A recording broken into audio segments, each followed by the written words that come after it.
Ripon PT মনে করছে এটা আমরা, বুঝছো, ছোট একটা স্ট্রিমার। হয়তো রে আজিম ভাই দেখো আমাকে নিয়ে কিন্তু অনেক মজা নিচ্ছে, মজার একটা কারণ আছে। ঘটনাটা যখন আমি জানতে পারি আমি নিজেও অনেক হাসি, কেননা এটা অনেক বড় একটা মজার ঘটনা ঘটে যায়। সামনে প্লেটা দেখো আজিম গেমিং, আজিম গেমিং এটা নক নক, আজিম গেমিং নক, আরে ভাই নক, ক্লিয়ার দে ক্লিয়ার দে। দেখো এখানে দেখো আজিম গেমিং এর টিম মেম্বারকে কিন্তু আমরা এখানে পুরোপুরি ভাবে সবকিছু দিয়ে দিই আর কি। এখানে কিন্তু আমরা টিম আপ করি, ভাবছিলাম যে এটা আজিম গেমিং এর টিম মেম্বার, কিন্তু ভাই ঘটনাটা তো ঘটে যায় অন্য জায়গায়। লাইভ স্ট্রিমটা দেখলে বুঝতে পারবেন আজিম গেমিং ভাই কি বলে এইখানে, কেন হাসাহাসি হলো এত আমাকে নিয়ে। বুঝলাম না, ওরা আম করে বুঝে, ওরা কি এটা কি আম করে বাইবা বুঝে দিয়ে দিতেছে? আমরা না রে, আমরা না রে, এটি অন্য কেউ।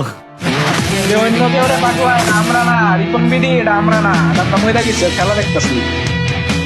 রিপন পিটি মনে করছে এটা আমরা, বুঝছো, ছোট একটা স্ট্রিমার।